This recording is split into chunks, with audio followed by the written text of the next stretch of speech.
people. But with your help, we're going to keep fighting for Iowa families. As nobody's fought more for the farmer than I have. Nobody's fought harder for Iowa. Nobody. There's nobody.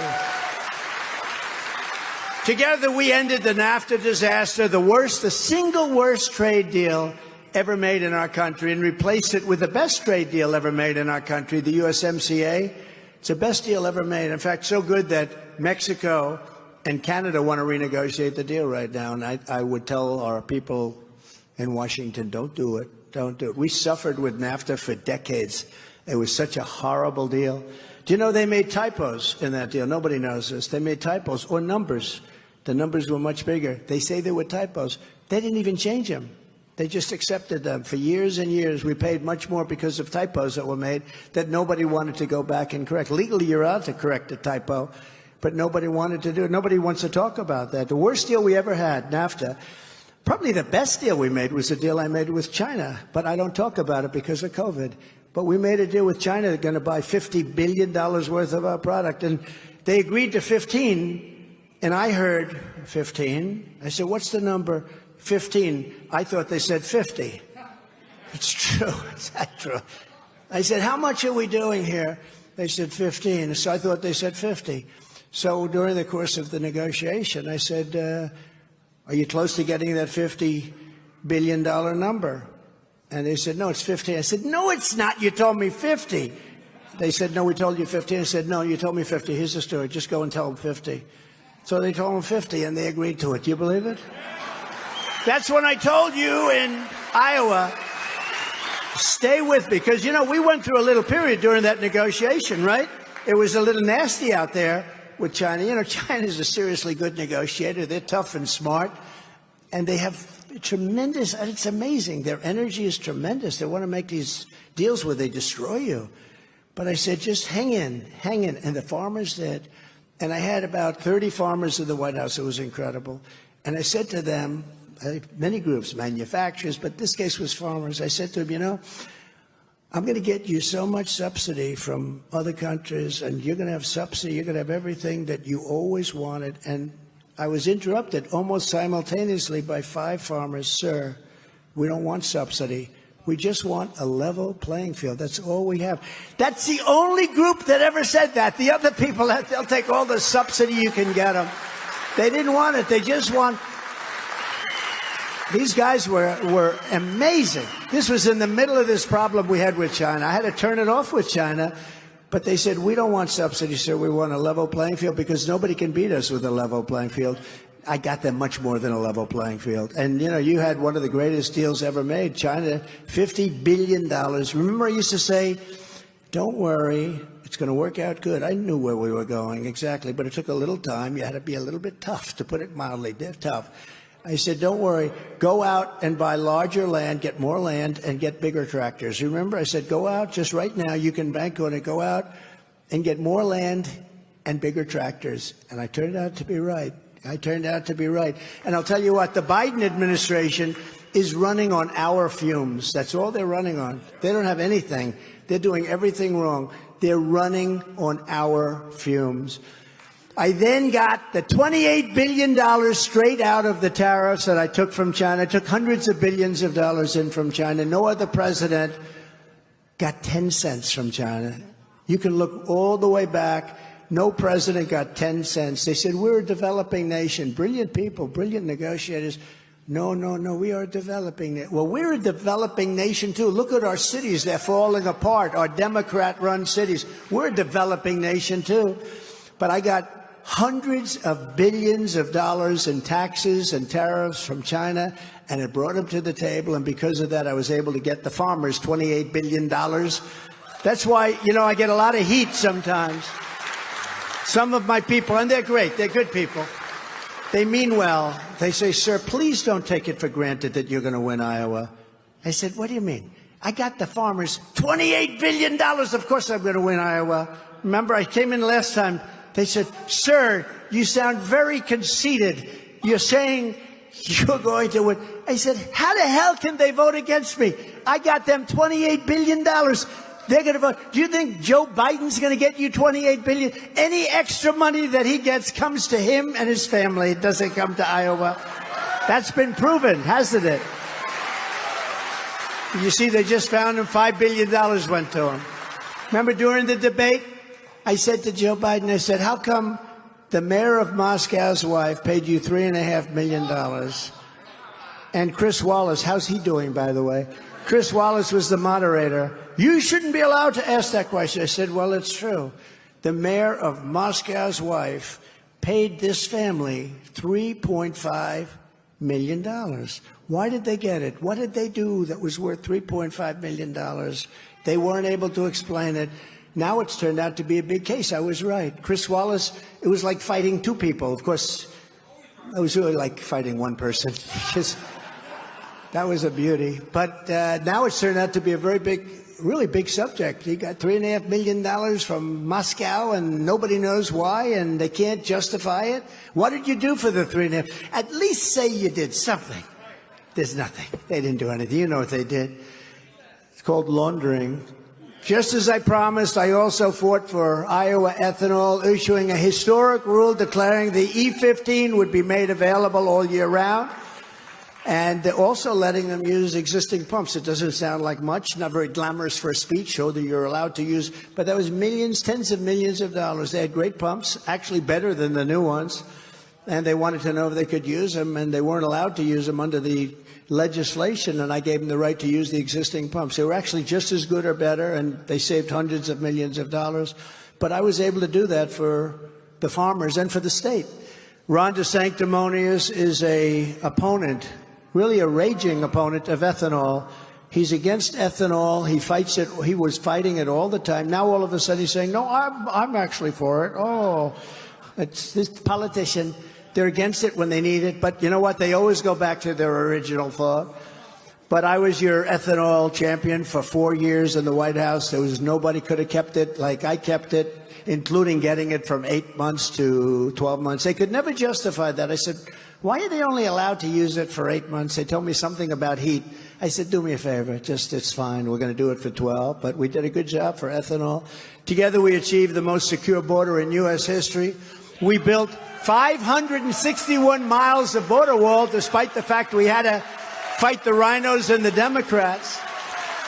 You know where I took the money? From the military. I got $700 billion from the military. I said, excuse me, we're taking 10 and we're building the wall, because you couldn't get them from the rhinos, Mitch McConnell and these guys. You couldn't get it. He was not good, not good. You couldn't get it from him, and Paul Ryan was like this a real jerk, a real fool, like a stupid fool. But these guys, they wouldn't give it to you. They wouldn't give it. And now they end up giving trillions of dollars to this character, Biden. And he goes around saying, we'll build a bridge, we'll build whatever you want, you know, trying to buy votes. But it's not working because they are down the tubes. What it is doing is causing tremendous inflation. That's what that does. And that's what's happening in our country. And that's what's killing so many families.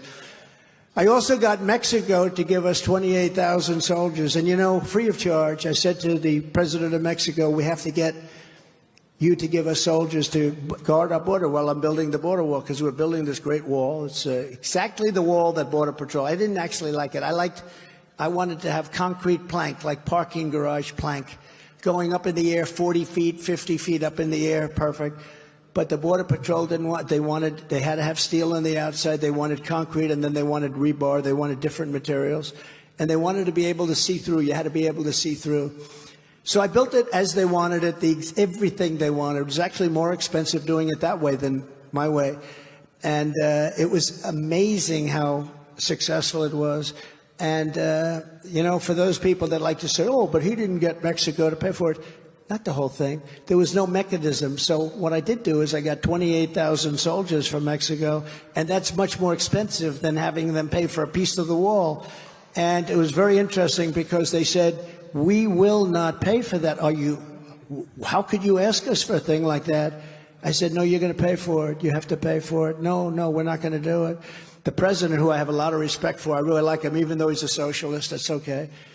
Can't have everything, as I say. Can't have everything. But he's a great guy, the president of Mexico. And I said, no, you got to pay for it. So they sent their top negotiator to see me in Washington. And I had the people from the State Department. A woman from the State Department who only handles Mexico said, sir, they're not going to pay for this, and they're not going to pay for a thing called Remain in Mexico. That was me. You know, Remain in Mexico was a Trump deal. They were all Trump deals, everything. We had 10 things. I said to Border Patrol, these people are incredible people, by the way, ICE and Border Patrol. I said, give me the 10 most important thing that you need from Mexico and from the other South American countries. They gave me 10 things, all of which were impossible. Catch and release in Mexico, as opposed to, catch and release is we catch them, release them into the United States. I said, no, we catch them and release them into Mexico. I got everything. But I said to them, you have to give us 28,000 soldiers free of charge. And he laughed at me like I was like a fool. We don't like being called a fool. He laughed at me. I said, you can't laugh at me. Why are you laughing at me? You know you're going to pay it, don't you? No, we're not going to pay it. Why would we pay for a thing like that? I said, you're going to pay it 100%. Look at me in the eye. I told him, look at me in the eye. You're going to pay it. No, we're not. I said, yes, you are. Here's what we're going to do. It's Friday now.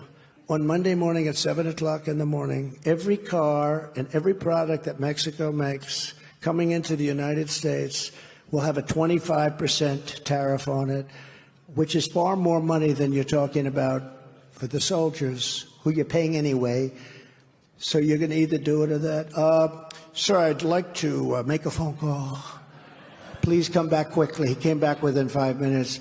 Sure, it would be our great honor to give you 28,000 soldiers, to have a policy of remain in Mexico, to have catch and release in Mexico, and 7 other things that were, frankly, in many cases worse. And we had the safest border in our history, and it wasn't really that tough. I appointed nearly 300 federal judges and 3 great Supreme Court justices. That was a big deal. I kept my promise, recognized Israel's eternal capital, and opened the American embassy in Jerusalem. Nobody thought that was possible, right? I also recognized Israeli sovereignty over the Golan Heights. So horrible what's happening in the last 6 weeks. Think of it. You go back 3 months, 4 months, but go back 3 years. This is an impossible. This would have never happened. What happened, the attack on Israel would have never happened. Iran was broke under the Trump administration. They were broke because I wouldn't allow any country to buy oil. China, I wouldn't allow them. I said to President Xi, if you buy oil, you're not going to do business in the United States, and I'm going to tariff you at 100%. He said, like you said, we're not doing any business with Iran. Same thing with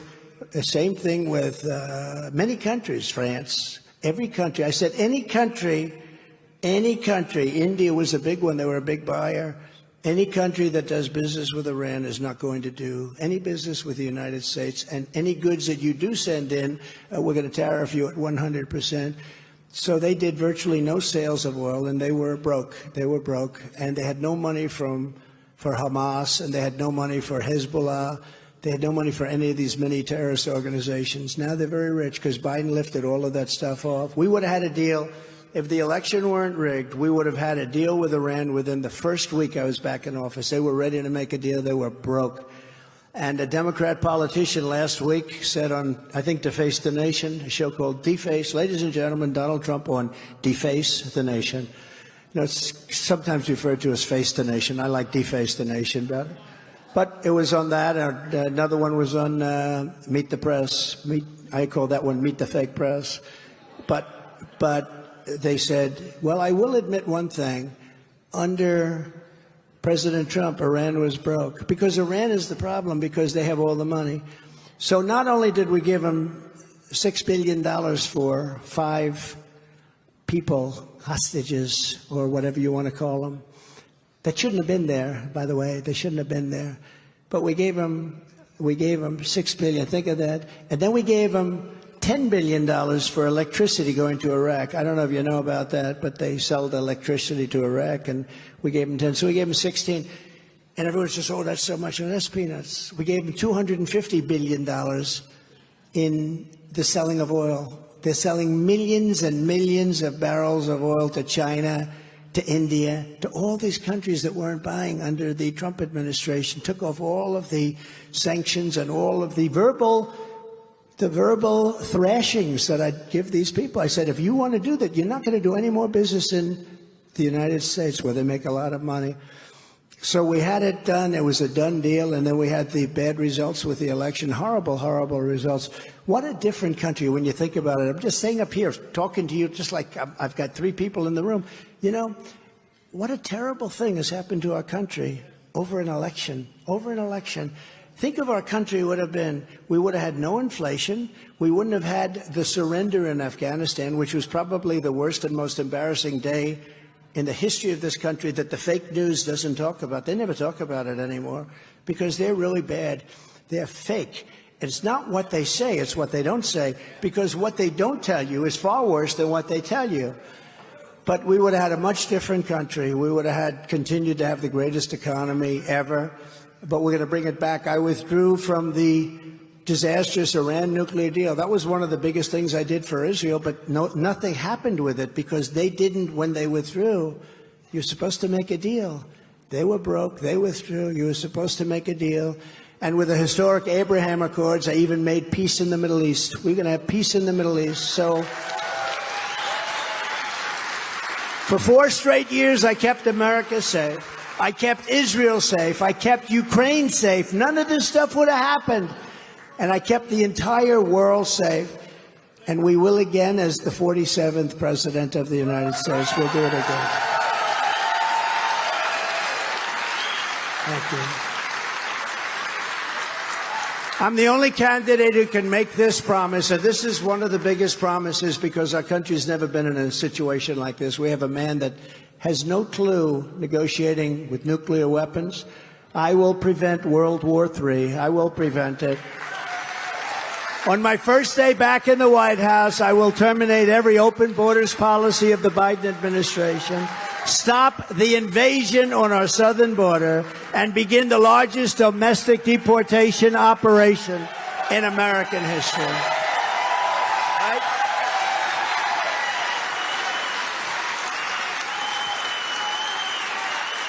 Does anybody want to hear the snake? Do you know what the snake is? Do you want it?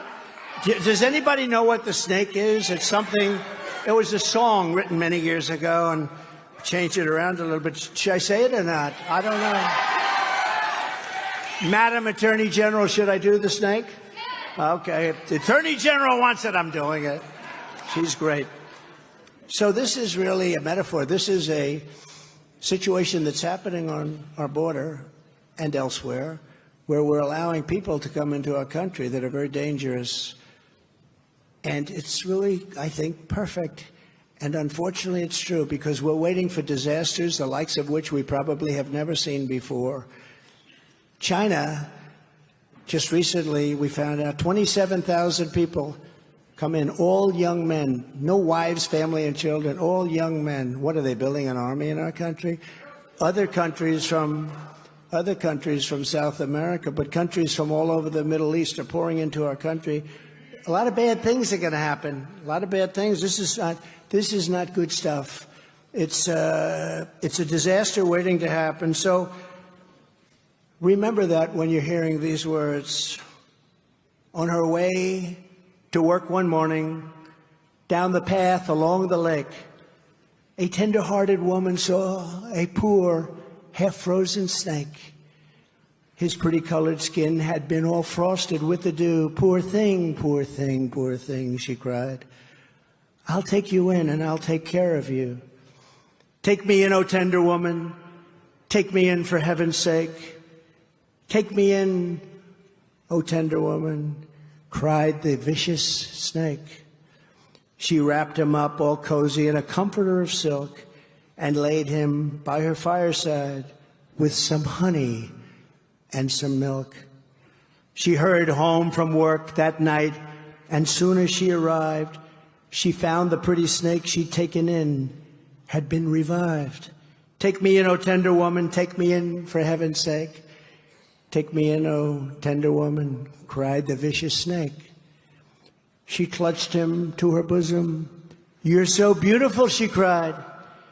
but if I hadn't brought you in by now, you truly would have died. She stroked his pretty skin again and kissed and held him tight.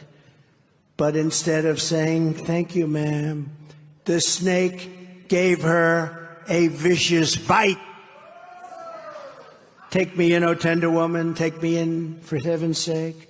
Take me in, O tender woman, sighed the vicious snake. "I saved you," cried the woman, "and you've bitten me, but why? You know your bite is poisonous, and now I'm going to die." "Shut up, silly woman," said the reptile with a grin. "You knew damn well I was a snake before you took me in." Now that is exactly what's happening to our country. Okay? Exactly. Right? Exactly. Right? Gonna be bad. Gonna be bad. We're gonna do a big deportation. We're gonna get those bad ones out. Remember, mental institutions, prisons, and terrorists are pouring into our country. We're right now the largest caravan. That was my term, I think. I have a lot of terms, a lot of good terms, but caravan was my term. The largest caravan anyone's ever seen is right now coming up through Mexico. Thousands and thousands of people going to pour right into a country. We have no idea who they are. Bad things are going to happen, very bad. I will immediately restore and expand the Trump travel ban on entry from terror-plagued countries, and I will implement strong ideological screening on all immigrants. That's, we have no choice. If you hate America, if you want to abolish Israel, if you sympathize with jihadists, then we don't want you in our country, and you're not going to come into our country. We will restore law and order to our communities, and we will respect our police again. And I will direct a completely overhauled DOJ to investigate every Marxist prosecutor in America for their illegal, racist, and reverse enforcement of the law.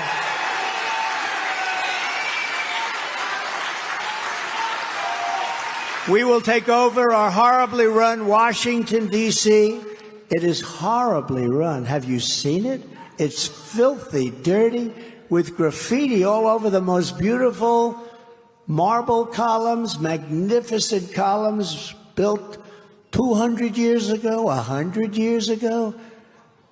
They're loaded with graffiti at levels you've never seen. The roads are disgusting. They're like driving over garbage. And we're going to clean it up, renovate it, and rebuild our capital so that it's no longer a nightmare of murder and crime. Last week, 3 people were killed. Every week, people are killed. Every night, people are hurt badly. They go to Washington. They're proud of their country. They come out. They're frightened to go outside. They can't go outside. You can't. If you go outside, you're making a big mistake. This is our capital. It's never been like that. You know, when I left, it was different. It was much different. But years ago, it was really amazing. Now what they're doing, you know, I wouldn't allow anybody to park on put their tent up on our lawns, our beautiful parks. Now the parks are loaded up with tents, and they're loaded up with homeless. We have to help the homeless, but we can't destroy our capital. We're going to rebuild our capital. We're going to make it so beautiful. It's going to be the most beautiful capital in the world. And unlike Ron DeSantis, I will protect Social Security and Medicare for our great seniors. They deserve it. Why are we doing this? There's so many ways we can make money. Drill. Much more money than we're talking about. We drill. Got more liquid gold than anybody in the world. We're also going to fight to give much better health care than what you have right now. This is a newer subject, but Obamacare is a disaster. And I said, we're going to do something about it. I saved Obamacare when we got John McCain's negative vote. You know, he voted against it after campaigning for many, many years. He said, thumbs down. It was an amazing night. But we're going to fix it because it's a catastrophe for family budgets. Even Elizabeth Pocahontas Warren, have you ever heard of her? Now, she's Pocahontas because of her great Indian heritage. She even said that it needs to be fixed. Pocahontas said it has to be fixed, so we're going to fix it. We're in open enrollment. You know, we have an open enrollment season right now on Obamacare, and everybody's seeing how staggeringly and brutally expensive their plans have become, right? They're like crazy what's going on with the plans, the way they're up. They're not affordable. Under this complete and total Democrat-created disaster, a family of four is paying over $1,500 a month for health care plans with a $10,000 deductible. $10,000, you know, you're going to be hit by a truck. That's a big deal. $10,000 deductible. So you get nothing, basically. You're paying into something, you get nothing. A 60-year-old couple is paying $2,000 a month with that big deductible. We're going to make it much less expensive for people. We're going to make it much better care. And we're going to give far more options to American patients. And we're not looking to save. We're looking to help people. You know, they said, oh, I'm going to attack Obamacare. I'm not attacking it. When we had Obamacare, I fixed it and made it work. But I also made the statement, it will never be any good. It will never be any good. And it is no good. We're going to give you great health care. That's what we're going to give you. On day one, I will sign a new executive order to cut federal funding for any school pushing critical race theory, transgender insanity, and other inappropriate racial, sexual, or political content on our children. And I will not give one penny to any school that has a vaccine mandate or a mask mandate. And this is one I can't even believe I have to say. I will keep men out of women's sports. Do you believe it? Yeah. I will fully uphold the Second Amendment, and I have done that. I will protect innocent life. We will restore free speech. We do not have free speech. And I will secure our elections. Our goal will be, as I said before, one-day voting with paper ballots and voter ID. It's very simple. And by the way, do you know how much money you save on the machines? You'll be spending 1/10 or less to get better elections, safer elections. But until then, Republicans must win so I can get that job done. If you want to save America from crooked Joe Biden, then get every patriot you know. Make sure they're registered Republicans and get them out to vote their local precinct caucus at 7 p.m. So it's 7 p.m. on Monday, January 15th, Martin Luther King Day, and get out there and do a job. Do a job. You know, if we can get the big numbers, there's nothing they can do. They cheat, and they're always going to cheat. We're going to try and keep it down to a minimum. They cheat like hell. That's all they know how to do. That's the only thing they do well. Their policies are, who the hell wants open borders, high taxes, high interest rates, can't buy a home, bad education? There's not a thing they do that's, how can you win elections like that? You know how? By cheating. That's what they have to do. And they cheat, and they don't care, and they don't care how many times you vote. Vote as many times as you can. Where Republicans say, sir, I'm an American citizen. I can only vote once. You know, that's the way it is, and there's something nice about that. But what they do in elections should never, ever have happened. We are asking you to commit to caucus for us and bring as many people as you can to caucus for the campaign. Sign up at ia.donaldjtrump.com. So in conclusion, together we're taking on some of the most menacing forces and vicious opponents our people have ever seen. No matter how hateful and corrupt the communists and criminals we're fighting against may be, you must never forget that our nation does not belong to them. This nation belongs to you, front row Joes. This is your home. This is your heritage. And our American liberty is your God-given right. And we love that you're here. You know, we're going to go out after this is over. You have plenty of time, and we're going to see a game against a place called Michigan. You're going to be watching that? So good luck. That'll be good. But in the meantime, as important as that is, this is more important because we're going to save our country. We're going to save our country. This is our last chance.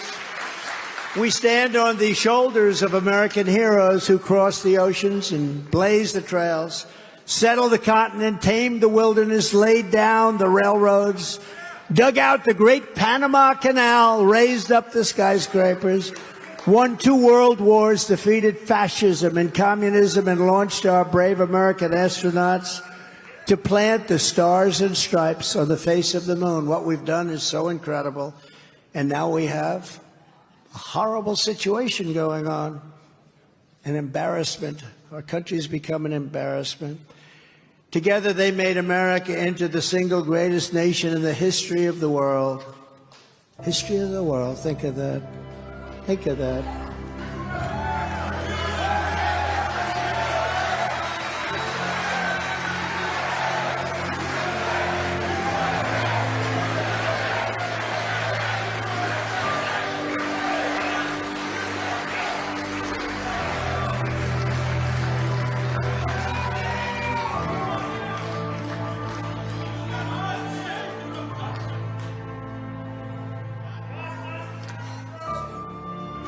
But now, we are a nation in decline. We are a failing nation. We are a nation that has the highest inflation in 50 years, where banks are collapsing and interest rates are skyrocketing. Likewise, we are a nation where energy costs have reached the highest in history. We are no longer energy independent or energy dominant as we were just 3 short years ago. We are a nation that is begging Venezuela and many others for oil. Please, please, please, Joe Biden says, please help us, please, please. And yet we have more liquid gold under our feet than any other country anywhere in the world. We are a nation that just recently heard that Saudi Arabia and Russia will be reducing their output of oil and substantially increasing the price, and met that threat by announcing that we will no longer be drilling for oil in large areas of Alaska and other parts of our country. We are a nation that is consumed by the radical left's Green New Deal, yet everyone knows that the Green New Deal is fake and will lead to our destruction. We are a nation whose leaders are demanding all-electric cars, despite the fact that they can't go far, cost too much, and whose batteries are produced in China with materials only available in China, when an unlimited amount of gasoline is available inexpensively in the United States, but it is not available in China. And now we are a nation that wants to make our revered Army tanks, they are revered, they're the best in the world, they want to make them all electric, so that despite the fact that they are also not able to go far, fewer pollutants will be released into the air as we blast our way through the enemy territory. And they also want to make our jet fighters with a green energy stamp, losing 15% efficiency, but allowing us to keep our enemy's atmosphere clean of pollutants while we viciously and unceremoniously attack them at levels no one's ever seen before. We are a nation that ended oil exploration and production in the United States just as the price of oil reached an all-time high. What other country would do such a foolish and self-destructive thing? We are a nation that surrendered in Afghanistan, leaving behind dead soldiers, American citizens, and $85 billion worth of the finest military equipment in the world, and also leaving behind Bagram, one of the biggest military bases in the world, and only 1 hour away from where China makes its nuclear weapons. Why, oh why, oh why? And we are a nation that allowed Russia to devastate Ukraine, killing hundreds of thousands of people, and it will only get worse. It would never have happened with me as your president, and for 4 straight years it didn't happen. Likewise, the recent attack on Israel would never have happened. They wouldn't even have thought of doing what they did. Iran was broke under the Trump administration. They didn't have the money to fund Hamas and Hezbollah. They didn't have the money to fund themselves. They were going to make a deal, and it was going to be a great deal for us, and it was going to keep the world safe. But those sanctions were lifted, and now Iran is a rich country with $200 billion and another $6 billion for hostages and $10 billion for electricity from Iraq. All compliments of the Biden administration. And China, with Taiwan, is next. We are a nation that allows the radical left to violently attack our cities, leaving behind massive destruction and death, and nothing happens to them. There is no punishment. But when people who love our country protest in Washington, they become hostages, unfairly imprisoned for long portions of their life. We are a nation that has weaponized its law enforcement against the opposing political party like never before seen. We've got a federal bureau of investigation that won't allow bad election-changing facts to be presented to the public, and which offers $1 million to a writer of fiction about Donald Trump to lie and say it was fact, where Hunter Biden's laptop from hell was Russian disinformation, and the FBI knew it wasn't, but 51 intelligence agents said it was, and a Department of Justice that refuses to investigate egregious acts of voting irregularities and fraud. And we have a man who is totally corrupt and the worst president in the history of our country, who is cognitively impaired and in no condition to lead, and is now in charge of dealing with Russia and possible nuclear war, which would be World War III and far more devastating than any of the previous wars because of the weaponry that no one even wants to think or talk about. We are a nation that no longer has a free and fair press. Fake news is all you get, and they are indeed the enemy of the people. They refuse to discuss the Biden crime family, but enjoy covering false indictments of Donald Trump, who has done nothing wrong. We are a nation where free speech is no longer allowed and where crime is rampant and out of control like never before. We are a nation that is allowing Iran to build a massive nuclear weapon and China to use the trillions of dollars it has taken from us to build a military to rival its own. What a sad state of affairs. And less than 3 years ago, just think of it, we had Iran, China, Russia, and North Korea in check. They weren't going to do a thing against us, and everyone knows it. They respected us like they never respected anybody before. Now Russia and China are holding summits to carve up the world. And perhaps most importantly, we are a nation that is no longer respected or listened to on the world stage. We are a nation that in many ways has become a complete and total joke. And we are a nation that is hostile to liberty, freedom, and faith. We are a nation whose economy is collapsing into a cesspool of ruin, whose supply chain is broken, whose stores are not stocked, whose deliveries are not coming, and whose educational system is ranked at the bottom of every single list. We are a nation where large packs of sadistic criminals and thieves are allowed to go into stores and openly rob them, beat up and kill their workers and customers, and leave with armloads of goods, but no retribution, where the authority of our great police has been taken from us, taken from our country, where their families and pensions have been threatened and their lives would be destroyed for the mere mention of the words law enforcement. We are a nation where fentanyl and all other forms of illegal drugs are easier to get than formula for our beautiful little babies, and a nation whose once revered airports are a dirty, crowded mess. yet you sit and wait for hours and then are notified that the planes won't leave. They just won't leave. And they have no idea when they will. They have no idea. Where ticket prices have tripled, they don't have the pilots to fly the planes, they don't have qualified air traffic controllers, and they just don't know what they're doing. We are a nation that has lost its confidence, willpower, and strength. We are a nation that has lost its way, but we are not going to allow this horror to continue. 3 years ago, we were a great nation, and we will soon be a great nation again.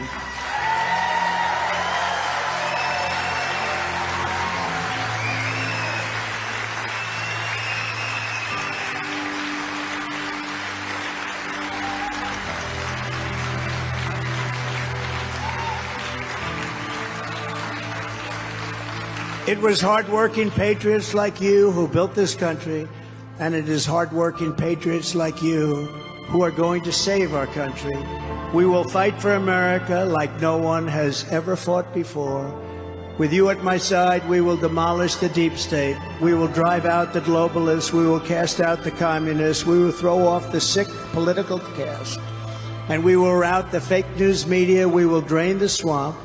And we will liberate our country from these tyrants and villains once and for all and like never before.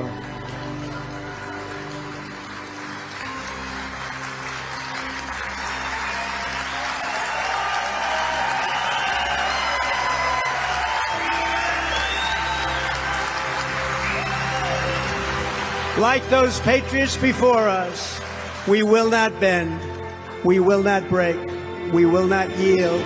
We will never give in, we will never give up, and we will never, ever back down.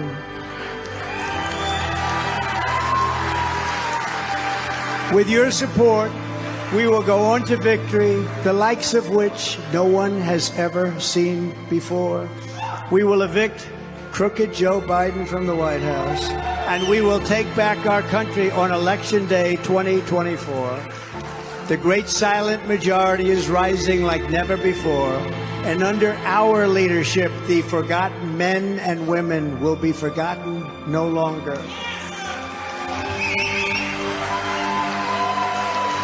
We are one movement, one people, one family, and one glorious nation under God. And together we will make America powerful again. We will make America wealthy again. We will make America strong again. We will make America proud again. We will make America safe again. And we will make America great again. Thank you very much, Iowa. God bless you. God bless you, Iowa. Thank you. God bless you. We're going to win the Iowa caucuses, and then we're going to crush crooked Joe Biden next November. And we are going to very simply make America great again.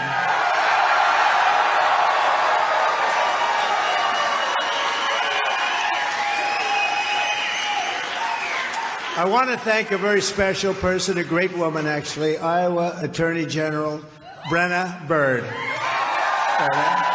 Brenna, thank you very much. Appreciate it. What a job.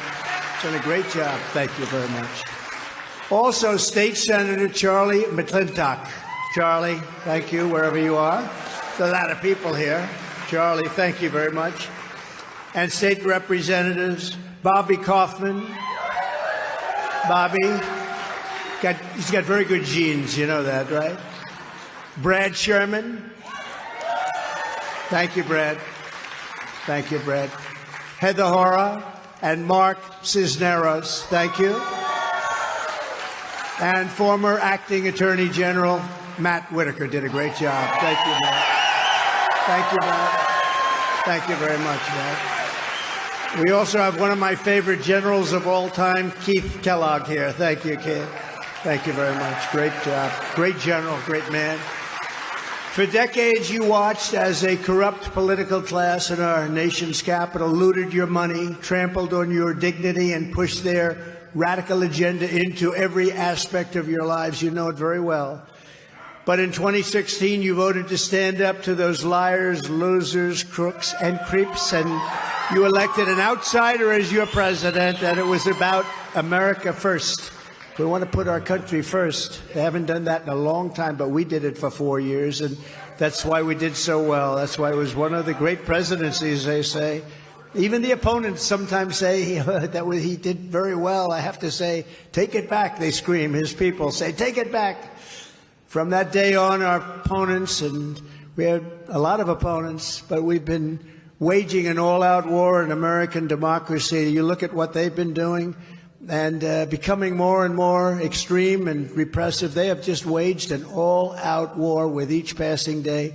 If they focused on our country, it would be a lot easier, because we're going to bring this country to levels that it hasn't seen before. We're going to take it to levels even higher than where we had it just 3 years ago.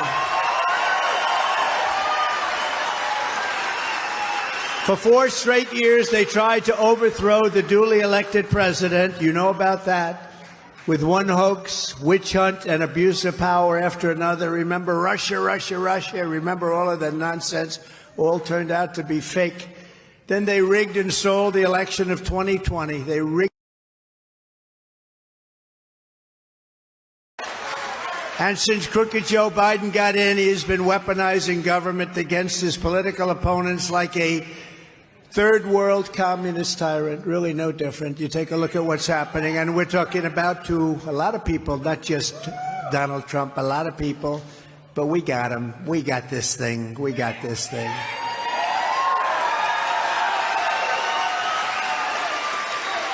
But crooked Joe Biden's banana republic ends on November 5th, 2024. It's a banana republic.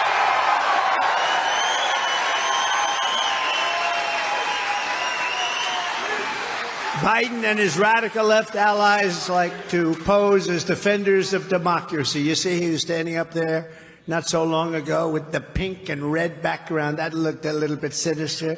I don't know if he knew what the hell he was doing up there, but he was up there spewing the words that somebody wrote for him.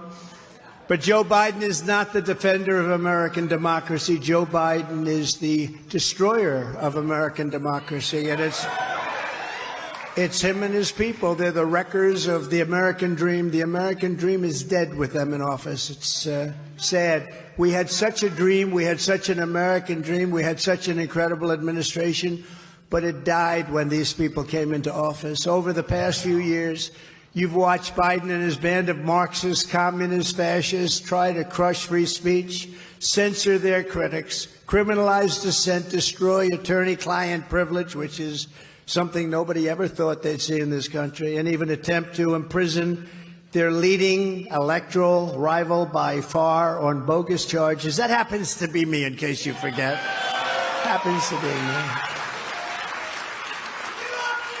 But somehow I'm not worried. I'm not worried. That's why we're doing this, because we have to straighten out our country, what we've done, where we've come. Think of where we were 3 years ago and where we are now. We're laughed at all over the world. Nobody listens to us. They don't care what we say. We were respected. We were feared, but I don't want to say feared. We were feared, but we were respected. We were everything that a country could be at a level that this country has never been before. It was just 3 years ago. Now they laugh at us. Now they laugh at us. They laugh at a guy can't find his way off a stage. Can't use the stairs for Air Force One, has to use the children's stairs. That doesn't look good. You land in a country and you get off of the children's stairs. They've persecuted Christians and pro-life activists. You know that. They've labeled parents at school board meetings as domestic terrorists. I mean, can you believe it? But they have. You know, when I first heard that, they have actually gone after parents viciously and violently. And when I first heard it, I thought people were just making it up. They haven't made it up. You've seen that. And they're flooding our nation with tens of millions of illegal aliens while rapidly opposing things like voter ID. Why would you oppose voter ID? Voter identification. Why would you do that? Because you want to cheat. That's why. There's only one reason. You have identification for everything. You know, when they had their convention 3 years ago, they had their convention, and you had a pass the size of this book. See that book? It was like that. And it was hanging right here, and it had everything you wanted to know about pictures from side views, from front views, from back views. That was their convention, but no good for voting. They don't want voter ID. So if Joe Biden wants to make this race a question of which candidate will defend our democracy and protect our freedoms, and I say to Crooked Joe, and he's crooked, the most corrupt president we've ever had, we will win that fight, and we're going to win it very big, very big.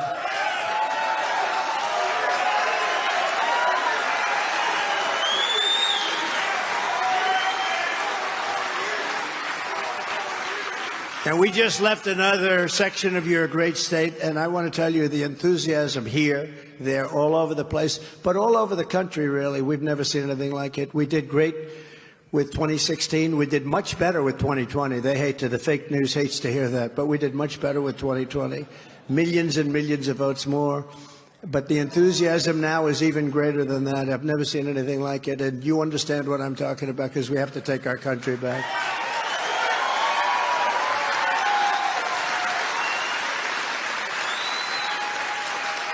Because the fact is, Americans don't like fascists, we don't like communists, we don't like tyrants, we don't like corrupt politicians like Joe Biden. Without question, this is the worst president, most corrupt president in the history of the United States of America, without question. And I promise you this, if you put me back in the White House, their reign will be over and America will be a free nation once again. We're going to be a free nation.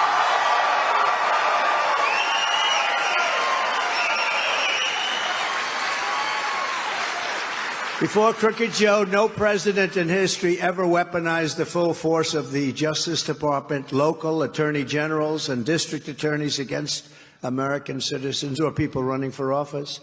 No president ever tried to deface the Constitution to get the other party's candidate, me, thrown off the ballot. You know, they've been working on that very hard. You know, they always say disinformation and misinformation, almost the same, but not quite. But disinformation and misinformation, they always say, we want to really run against Trump. If they wanted to run against me, they wouldn't have indicted me 4 times and fought like hell to keep me off the ballot.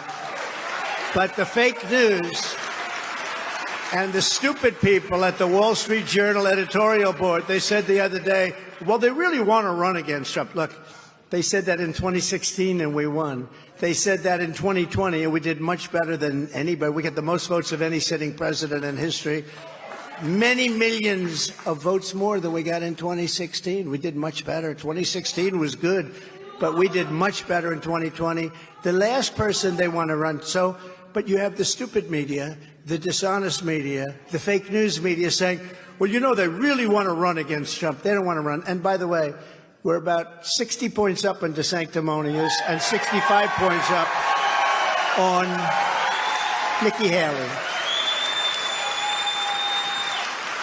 But these attacks on the 14th Amendment are interesting because they had no case, and we've won every single one of them. And we've gone before some major leftist judges, and we've won every single one of them. But they attack and attack and attack, and they think you're going to, you know, we're going to demean. They're going to want to demean and hurt and harm and destroy your reputation so you can't run.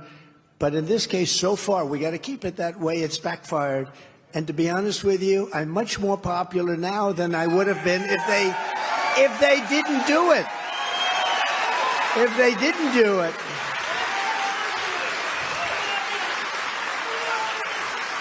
You've actually got the best poll number. They did a story the other day, one of the big fake newspapers, and they said, this is the biggest he's ever been, and we have to do it. Look, we have to carry it on for another 11 months. Think of it, less than a year now, and 45 days to caucus time in Iowa. You start it all. And remember, I said it before, I kept you there, nobody else. I kept you there. Not your governor, not anybody. I kept you there. And you're going to be there for a long time. You're going to be number one. You're going to be first in the nation.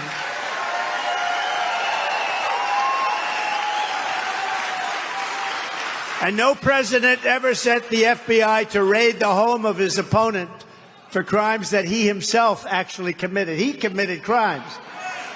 This campaign is a righteous crusade to liberate our republic from Biden and the criminals in the Biden administration. They're criminals. They're criminals that think they can do whatever they want, break any law, tell any lie, ruin any life, trash any norm, and get away with anything they want. They want to control your speech, and they want to control your social media. They want to control what car you drive. How about that? Who wants to buy an electric car? They're for sale for nothing. Well, it's okay if you want to go about 5 miles away from your house, but get back quick. They don't go far. They want to talk about your dishwashers and how much water you're going to have in your dishwasher, even though they don't work. And all of the other things that you have that were so precious and dear and that you never really appreciated until now because they want to take them away.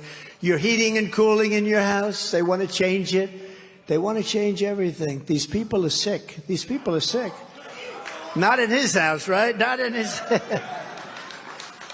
1 year from now, the American people are going to fire crooked Joe Biden and the Democrat Party in a political earthquake that will echo all around the world, all around the world. Once and for all, we're going to end the era of hoaxes and witch hunts and censorship and lawless political persecutions. We're going to save our democracy, and we're going to bring our country back from hell, because our country's in hell. Laughed at all over the world.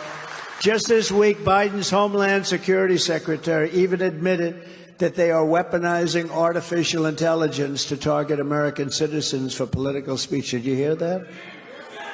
He admitted it. Well, at least he was honest. When I'm reelected, I will cancel Biden's artificial intelligence executive order and ban the use of AI to censor the speech of American citizens on day one. All of these Biden attacks on democracy and freedom are happening because the radical left Democrats know that in a fair fight, they're going to lose in a landslide. I mean, think of it. All of the things they do. Who would ever vote for any of these policies? Open borders, mental institutions pouring into our country. Under the Trump administration, we built the greatest economy in the history of the world. There's never been an economy like we had, with soaring incomes, rising wages, and household net worth hitting the highest level ever recorded, by far greater than now and by far greater than at any other time. When I was your president, the 30-year mortgage rate reached an all-time low of 2.65%. Doesn't that sound good? Doesn't that sound good? Today, you can't get the money no matter what you want to pay, and you can't buy a house. Inflation was basically zero, and we had gasoline down to $1.87 a gallon. The American dream was alive and well like never before in our country. People were thrilled. They wanted to get jobs. They had the best jobs, the best job market. Nobody's ever seen an economy like we had. But thanks to crooked Joe Biden and his goons that surround him, today the American dream is dead. It's a dead dream. In the past 3 years, thank you very much, darling. I love you too, actually. In the past 3 years, Biden and the radical left Democrats spent $12 trillion wasting colossal amounts of your money on socialist scams that caused cumulative inflation of over 20%. Think of that. As a result, the average 30-year mortgage rate is now 7.8%, but you can't get it, so it doesn't matter. The typical family lost hundreds of thousands of dollars in purchasing power when buying a home. And thanks to Biden's insane Green New Deal, families can't even afford to buy a car. You can't afford to buy a car. Who'd like to go out and buy a car? Although you might get one electric one now. They were very expensive, but now they can't sell them. They can't sell them. People want to be able to drive for about 45 minutes, you know? But while Biden has crushed the American dream, we will revive the American dream, and we will bring it back bigger, better, stronger than ever before, and we're going to bring it back fast. We're going to bring it back fast. Going to happen very quickly. We're going to drill. You know that. We're going to drill, baby, drill, drill. We're going to get your energy down. We're going to seal up those borders so tight, and we're going to have the largest deportation of very bad people. Very bad people. Shouldn't be in this country. Ever in our country's history. I will quickly end Joe Biden's inflation nightmare, rebuild the greatest economy on record, and I will not rest until your family can afford a beautiful home and a brand new, beautiful car of your choice. Combustion, electric, any way you want it, you're going to have lots of choice, and that's the way it should be. I'm not saying electric cars are bad. They have problems. They have big problems. There is a danger to them, and they don't go far. I mean, it's a big problem. You say, let's drive over to Ohio. You don't want to stop 7 times, right? I'd like to sort of say, darling, let's now fill it up when you get there, or maybe when you get back if you have the right car. With your vote, well, 2025 is going to be. Look, it's going to be the biggest election in our history. It will be. I think 2025 is a chance to be one of the strongest and most prosperous years in the history of our country. We're going to do this fast. You know, drilling goes fast. Those guys know how to drill, but they stopped them from drilling. I was very proud. Anwar in Alaska, the biggest oil field probably in the world, probably bigger than Saudi Arabia, but very big. They closed it up. For 60 years, Reagan tried, and everybody tried. Bush probably tried. Who knows what he did? I doubt it. I doubt it. But Reagan tried to get everybody. They couldn't get Anwar. I got it done. And the first week in office, they knocked out Anwar. They knocked out the pipeline, right? They knocked out our pipeline, the Keystone Pipeline, Keystone XL. They knocked it out, 48,000 jobs. And those pipeline workers who love Trump, by the way, they should fire their union people because the union people endorsed Biden. And the following day after the election, he terminated 48,000 jobs. And those people went bankrupt. Those people suffered greatly. It's no wonder crooked Joe Biden and the far-left lunatics are desperate to stop us by any means possible. They don't care how. They don't care. They don't have any scruples. They're weaponizing law enforcement for high-level election interference because we're beating them so badly in the polls. You take a look. The Washington Post had us up 11. Washington Post. And they apologized to it. Can you believe it? They said, there must be something wrong. He's up 11. And then the following day, they announced we were up 12. And the Harvard-Harris poll just came out. This is a brand new one. We're leading the field with 67, with DeSantis at 9. And Bird Brain is at 8. She's 8. She was another beauty. She said, I will never run against you, sir. I will never run. You know, I mean, look, the lieutenant governor of South Carolina, Henry McMaster. Did anybody ever hear of him? He's great. So he was a lieutenant governor. He backed me. She backed another. I'm not going to say because he's a friend of mine now, but she backed somebody else. I thought she'd back me because I was always very nice. But, you know, sometimes nice in politics doesn't matter. And Henry McMaster was great. He was a lieutenant governor, and I wanted to make him governor. So what I did, I moved her over there. He became governor. He's done a fantastic job. And I got her. You know, she was fine. Bird Brain. There's a reason for that name, isn't there? And the other guy, I got him elected. He was elected because of me, and he forgot very quickly. I got him the nomination, then I got him past a very hot politician at the time, who turned out a couple of years later to be a crackhead. But at the time, he was a very hot politician. They said, he's going to be president someday. And I said, wow. Ron said to me, I don't think I can beat him, sir. I don't think I said, you beat him. Look, he just got the nomination. Thank you very much, President Trump. You just got the nomination. It was very interesting. He was losing by so much. I say to everybody, if George Washington and Abraham Lincoln came back to endorse him, it wouldn't have meant a thing. He had no chance. And I endorsed him. He went up like 40 or 50 points almost immediately, and he ended up winning. The people that he was running against, a good person. I didn't know him, so I didn't feel so guilty. I didn't know him. Somebody said he was a rhino, so it makes me feel better. But the person that he was running against was up by numbers that were not beatable. And when I came out and endorsed him, it was a whole different ballgame. And then I got him passed. We did 2 or 3 rallies. I think we had the lowest crowd was 48,000 people. We had tremendous rallies for Ron DeSanctimonious. That's why I call him sanctimonious. I should take the D out, sanctum, but I want to have a little relationship to his name. Remember, he tried to change his name. Do you remember? He tried to change his name to Ron DeSantis. It's Ron DeSantis, DeSantis. And I sent him a note. Never change your name in the middle of a campaign. It's not a good thing. But what we did was pretty amazing. We got him elected. And then 4 years later, the press is screaming at him, will you run against the president? And he said, I have no comment. I said, he has no comment. That means he's running. We got to hit this guy. And my geniuses backstage, I get paid all this money. They said, sir, don't bother talking about, because people don't care about loyalty. I said, I think they do care about loyalty. See, I think they do. I think they care a lot about loyalty. And we hit him very hard, and he's been falling out of the air like a very seriously wounded bird, right, to the ground. And it's a very pleasant thing to see. Now, it looks like he's gonzo, but we never want to say that. We got to get this thing finished. I never want to say, on television today, they said the primaries are over. I said, don't listen to that. Don't listen. Nothing's over. I've seen things that are over, and bad things can happen. You got to get to the polls. You got to get to caucus, and you got to do your job, and we got to win. And then we got to focus on November, and we got to beat this crooked guy that's in office. And I never spoke about him this way. I was respectful, modestly. How can you be respectful of this guy? He doesn't know anything. He can't put two sentences together.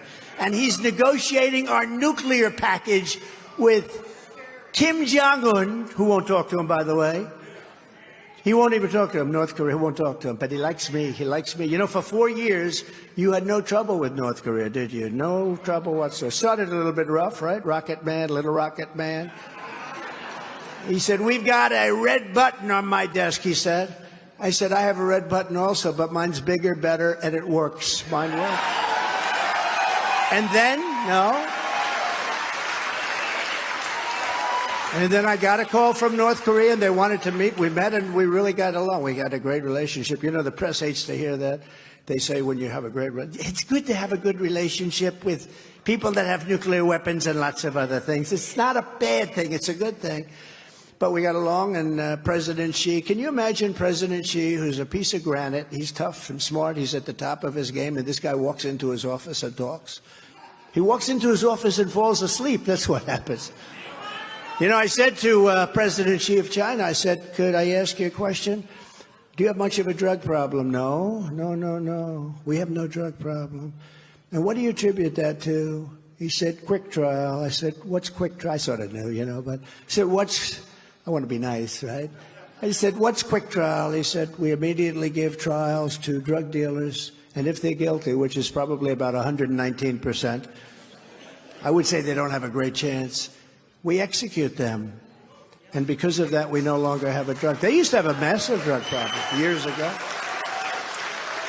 Every drug dealer is responsible on average for the life of the dealer for killing 500 people. And by the way, destroying families, terribly destroying families. And if we want to get rid of drugs, I'm sorry. I don't know that this country's ready for it. I think you should be ready for it because you take a look. But that's what you have to do with drug dealers,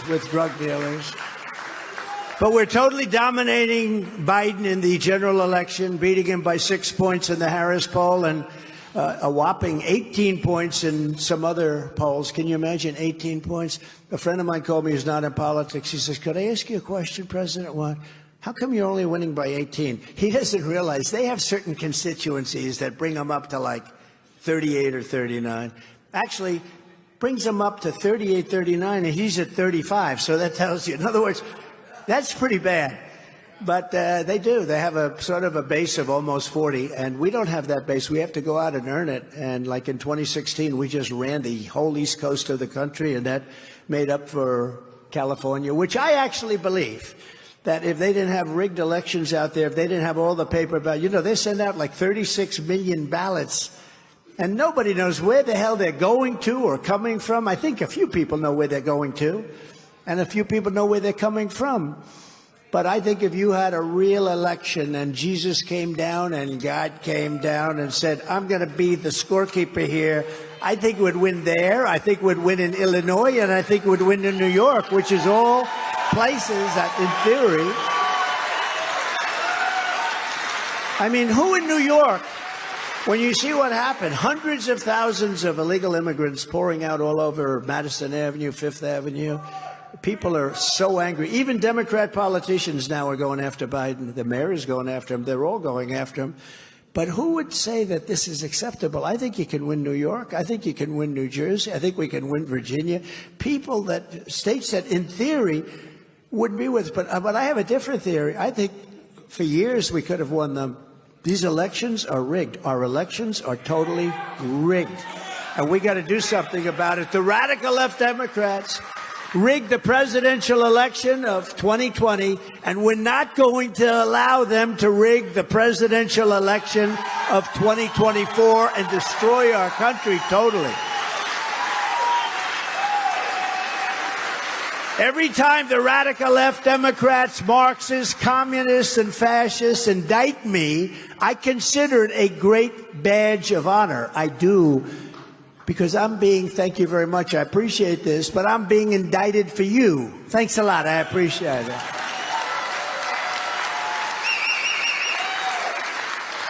Now, I'm sure nobody in this crowd ever heard of Al Capone. Nobody, who would ever? Scarface, right? He's got a scar from here to here, meaning he had, right? This was not from playing tiddlywinks, like tiddlywinks. This was tough stuff. He only got indicted once. He got indicted. I got indicted 4 times because I'm questioning a crooked election. But we're not questioning it. We know the results. We know it. And when we go through courts, if we ever even have to do it, because you have presidential privilege, and also we should never have to do that. But if we do, we want to redo the election only from the standpoint we want that election. We want to look at it very carefully. We have so much information. There was so much corruption in that election. You take a look. It's incredible. Just the other day in Georgia, 3,600 votes that were duplicated so that you had double votes. Almost all of them were for Sleepy Joe Biden, right? Every single vote. You take a look what they do and what they play and what the Democrats have done for a long time, but it's a disaster. And we have to get in and we have to clean it up, and we want to go paper ballots. We want to go voter ID, same-day election. No more mail-in ballots. We don't want mail-in ballots. Never forget, our enemies want to take away my freedom because I will never let them take away. I'm never going to let it happen. Your freedom. They want to silence me because I will never let them silence you. And in the end, they're not after me. They're after you. I just happen to be standing in the way. That's true. You know, if I wouldn't be running for office, or if I was in 5th place or whatever. Oh, I felt badly, though. I just saw a poll come out in New Hampshire. Ron is in 5th place. Well, that's a hell of a laugh. That's a guy that's voting for Trump, I'll tell you. He is. He's my friend, actually. But that is one hell of a laugh you have. I've never heard that before.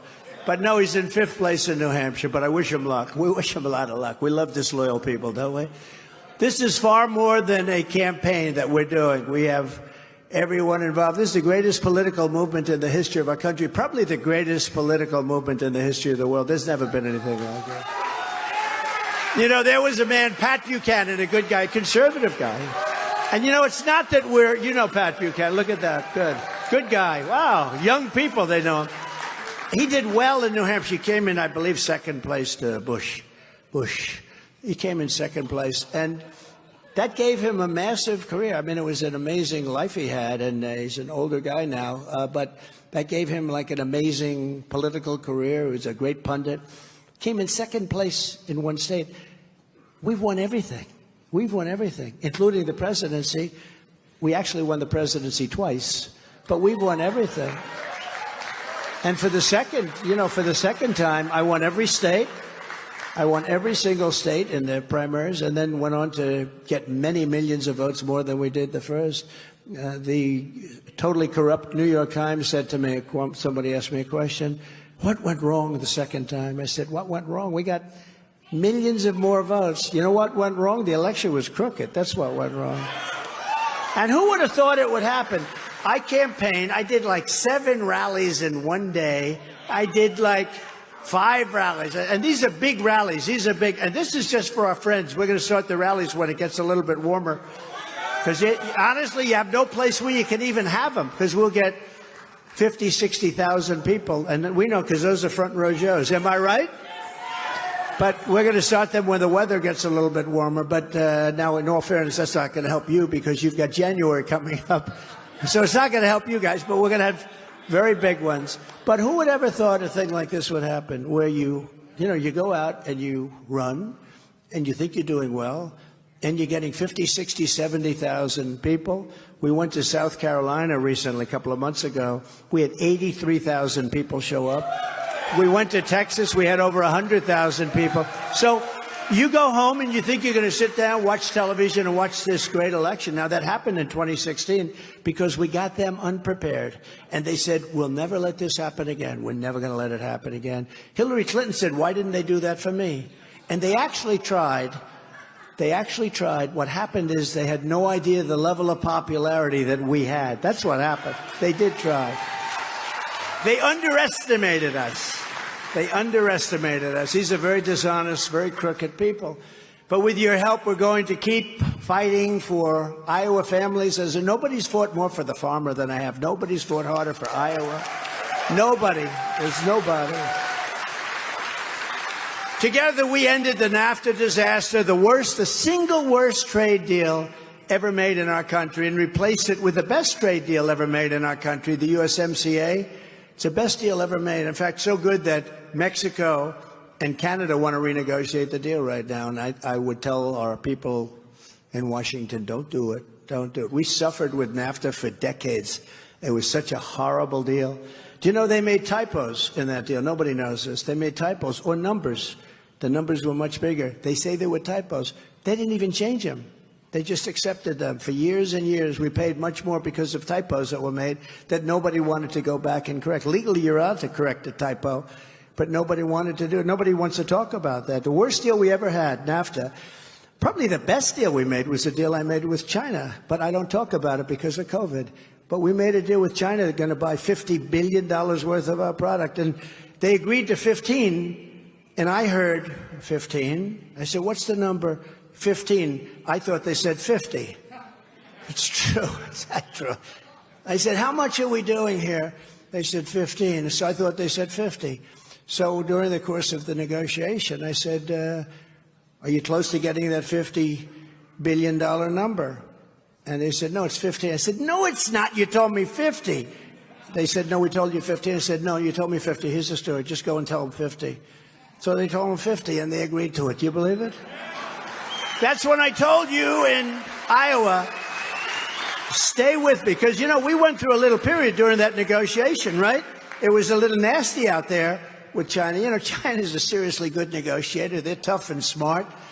And they have tremendous, it's amazing. Their energy is tremendous. They want to make these deals where they destroy you.